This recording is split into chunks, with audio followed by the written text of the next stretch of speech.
10th మెరిట్లో పాసైన విద్యార్థులకు good news. 10వ తరగతిలో 90% మార్కులు సాధించిన వారు ఇంటర్, డిప్లొమా చదివేందుకు ఏటా 10,000 రూపాయల నుంచి 75,000 రూపాయల వరకు విద్యాదాన్ స్కాలర్షిప్ అందనుంది. అర్హులైన అభ్యర్థులు జూన్ 20 తేదీలోగా ఆన్లైన్లో దరఖాస్తు చేసుకోవాలి. మరి అప్లికేషన్ కు కావాల్సిన అర్హతలేంటి?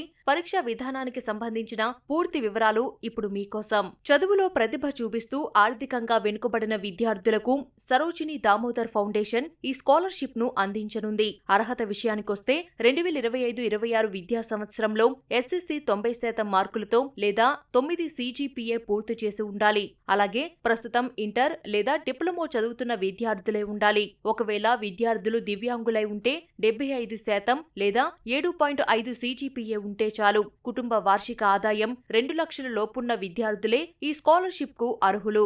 ఆన్లైన్లో అప్లై చేసుకున్న విద్యార్థులను ఇంటర్వ్యూ, అకాడమిక్ మెరిట్ ఆధారంగా ఎంపిక చేస్తారు. అప్లికేషన్ కు 2026 జూన్ 20 చివరి తేదీ. దరఖాస్తు చేసుకున్న విద్యార్థులకు 2026 జులై 5వ తేదీ పరీక్ష ఉంటుంది. ఏపీ విద్యార్థులకు జులై 15 నుంచి ఆగస్టు 15 మధ్య ఇంటర్వ్యూలు ఉండగా, టీజీ విద్యార్థులకు జులై 25 నుంచి ఆగస్టు 25 మధ్య ఇంటర్వ్యూలు ఉండనున్నాయి. అప్లై చేసుకునేందుకు 10th మార్క్ షీట్ కావాలి. దీనికి బదులు ఎస్ఎస్సి, సిబిఎస్ఈ, ఐసిఎస్ఈ వెబ్సైట్ నుంచి పొందిన ప్రొవిజనల్ సర్టిఫికేట్ ను కూడా అప్లోడ్ చేయవచ్చు. Latest income certificate, passport size photo కావాలి. మరిన్ని వివరాల కోసం www.vidyadan.org/web/index.php ను సంప్రదించండి.